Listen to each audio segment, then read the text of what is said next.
వే gold trusted gold buyers మీరు తాకట్టు పెట్టిన బంగారాన్ని విడిపించి ఈ రోజు ఉన్న మార్కెట్ ధరకు కొనబడను. వైసీపీ అధినేత మాజీ ముఖ్యమంత్రి YS Jagan Singapore consul general తో భేటీ అయ్యారు. ప్రధానంగా చెన్నై నుంచి వచ్చినటువంటి సింగపూర్ కాన్సుల్ జనరల్ ఎడ్గార్ పాక్టే తాడేపల్లిలోని వైసీపీ కేంద్ర కార్యాలయానికి చేరుకున్నారు. అయితే ఈ కీలక భేటీ రాజకీయంగా ప్రాధాన్యతను సంతరించుకుంది. నిన్న మంత్రి నారా లోకేష్ ను కలిశారు సింగపూర్ బృందం. తాజాగా జగన్ తో భేటీ కావడం చర్చకు దారితీస్తున్నాయి. రాష్ట్ర రాజకీయ పరిస్థితులు ఇతర అంశాలపైన ఈ చర్చలు జరిగాయంటూ కూడా సమాచారం.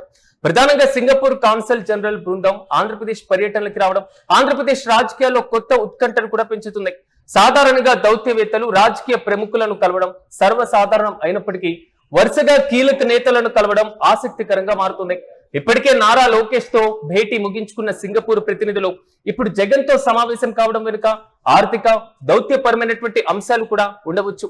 ఈ భేటీ ద్వారా రాజకీయ భవిష్యత్తుతో పాటుగా రాష్ట్ర భవిష్యత్తు గురించి కూడా చర్చలు జరిగినట్లుగా ప్రధానంగా తెలుస్తుంది.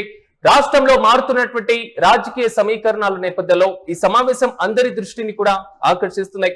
వైసీపీ కార్యాలయంలో జరిగినటువంటి ఈ చర్చలో ఇరు పక్షాల ప్రతినిధులు పాల్గొన్నారు.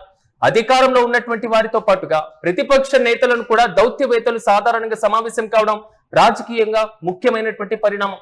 మరి రాబోయే రోజుల్లో ఈ భేటీ వల్ల ఏమైనా కొత్త ఒప్పందాలు లేదా పెట్టుబడులు చర్చ ముందుకు వస్తాయో లేదో వేచి చూడాలి. కానీ ఆంధ్రప్రదేశ్ రాజకీయ ముఖ చిత్రంలో కొత్త పరిణామాలు కూడా దారితీస్తున్నాయి.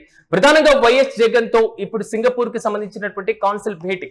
గతంలో దేశ వ్యాప్తంగా దౌత్యవేత్తలు పర్యటించినప్పుడు కేంద్రంలో ఉన్నటువంటి ప్రభుత్వ పెద్దలను కలవడం మనం చూస్తూ ఉంటాం. కేంద్రంలో రాబోయేటువంటి పెద్దలతో మరి ముఖ్యంగా ప్రతిపక్షంలో ఉన్నటువంటి కీలక నేతల్ని కలవడం సర్వసాధారణంగా కనిపిస్తూ ఉంటుంది. కానీ రాష్ట్ర రాజకీయాల్లో ఇలాంటి పరిణామం మాత్రం కొంతవరకు విచిత్రంగానే భావిస్తున్నారు. ఇప్పటి వరకు దేశ రాజకీయాల్లో ఏ రాష్ట్రంలో ఉన్నటువంటి ప్రతిపక్ష నేతను లేదా విపక్ష నేతను ఇతర దేశాల నుంచి వచ్చినటువంటి దౌత్యవేత్తలు కలిగినటువంటి సందర్భాలు, వారితో భేటీ అయినటువంటి సందర్భాలు కేవలం వేళ్ల మీద మాత్రమే లెక్కబెట్టేటువంటి అవకాశం కనబడుతూ ఉంటుంది. గతంలో మనం చూసాం టీడీపీ ప్రభుత్వం కూటమి ప్రభుత్వం తీసుకున్నటువంటి అమరావతి రాజధాని అంశంలో, దాని తర్వాత వైసీపీ ప్రభుత్వం అధికారంలోకి వచ్చిన తర్వాత 3 రాజధానులు అనేటువంటి అంశంతో ప్రజల్లోకి వెళ్ళినటువంటి విధానం. ప్రతి ప్రభుత్వం తన విధానాలతో ప్రజల్లోకి వెళ్తున్నటువంటి నేపథ్యంలో ఈసారి సింగపూర్ ప్రతినిధులు కీలకమైనటువంటి అడుగుల దిశగా ముందుకు వెళ్తున్నారు. ఇప్పుడు కూటమి ప్రభుత్వం అమరావతి రాజధానితో ముందుకు వెళ్లడం, వైసీపీ గతంలో చేసినటువంటి 3 రాజధానులు అనేటువంటి అంశంలో ప్లాన్ బిగా మావిగన్ను తీసుకొచ్చినటువంటి వైనం. ఇప్పుడున్న తర్వాత ప్రభుత్వాలు మారిన రాష్ట్రంలో రాజకీయ భవిష్యత్తు ఏ విధంగా ఉన్నా సింగపూర్ దౌత్య నేతలు ఇరు పక్షాలకు సంబంధించినటువంటి నేతలతో భేటీ కావడం వల్ల భవిష్యత్తులో వారికి అవసరమైనటువంటి కీలక విధానాలలో రాష్ట్రానికి సంబంధించినటువంటి ముఖ్య నేతలు, రాష్ట్రంలో పరిపాలన అనుభవించినటువంటి లేదా గతంలో పరిపాలించినటువంటి ముఖ్య నేతలతో భేటీ ద్వారా రాష్ట్ర రాజకీయ భవిష్యత్తులో తమకంటూ ఒక ప్రతికూలమైనటువంటి పరిస్థితులు లేకుండా ముందుకు వెళ్తున్నట్లుగా చాలా క్లియర్ కట్ గా అర్థం అవుతుంది అనేది మాత్రం రాజకీయ విశ్లేషకుల దగ్గర నుంచి వస్తున్నటువంటి అభిప్రాయం. తాజాగా వైసీపీ అధినేత మాజీ ముఖ్యమంత్రి వైఎస్ జగన్ ను సింగపూర్ కాన్సులేట్ జనరల్ భేటీ కావడం మరి ముఖ్యంగా రాష్ట్ర రాజకీయ భవిష్యత్తుతో పాటుగా ఆర్థిక పరమైనటువంటి అంశాలు, రాష్ట్రానికి వస్తున్నటువంటి కీలకమైనటువంటి ప్రాజెక్టులు, దాంట్లో సింగపూర్ ప్రభుత్వం వహిస్తున్నటువంటి పాత్ర, అమరావతి నిర్మాణంలో సింగపూర్ ఇస్తున్నటువంటి సహాయం, రాష్ట్ర అభివృద్ధిలో సింగపూర్ నుంచి వస్తున్నటువంటి పరిశ్రమలకు సంబంధించిన పెట్టుబడులు, ఇలాంటి కీలకమైనటువంటి అంశాలన్నీ కూడా జగన్ ముందు ప్రస్తావించినట్లుగా తెలుస్తుంది.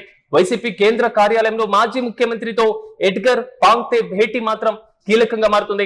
చూడాలి తాజాగా సింగపూర్ కు సంబంధించినటువంటి దౌత్యవేత్తలు మాజీ ముఖ్యమంత్రితో భేటీతో రాష్ట్ర భవిష్యత్తు పైన ఏ విధమైనటువంటి ప్రభావం పడబోతుంది, రాష్ట్రంలో పెట్టుబడులతో పాటుగా గతంలో వైసీపీ తీసుకున్నటువంటి నిర్ణయాల ద్వారా ఏ విధంగా ముందుకు వెళ్ళాలి, ఇప్పుడు కూటమి ప్రభుత్వం ఇంప్లిమెంట్ చేస్తున్నటువంటి నిర్ణయాలతో సింగపూర్ కు ఎంతవరకు ప్రభావం కనబడుతుంది అనేటువంటి అంశాలు కూడా ఈ చర్చలో వచ్చినట్లుగా తెలుస్తున్నాయి. చూడాలి రాష్ట్ర రాజకీయాలతో పాటుగా రాష్ట్ర ఆర్థిక పరమైనటువంటి అంశాలతో మాజీ ముఖ్యమంత్రితో ఈ తాజాగా దౌత్యవేత్తల భేటీ ఎలాంటి ప్రభావం పడుతుందో.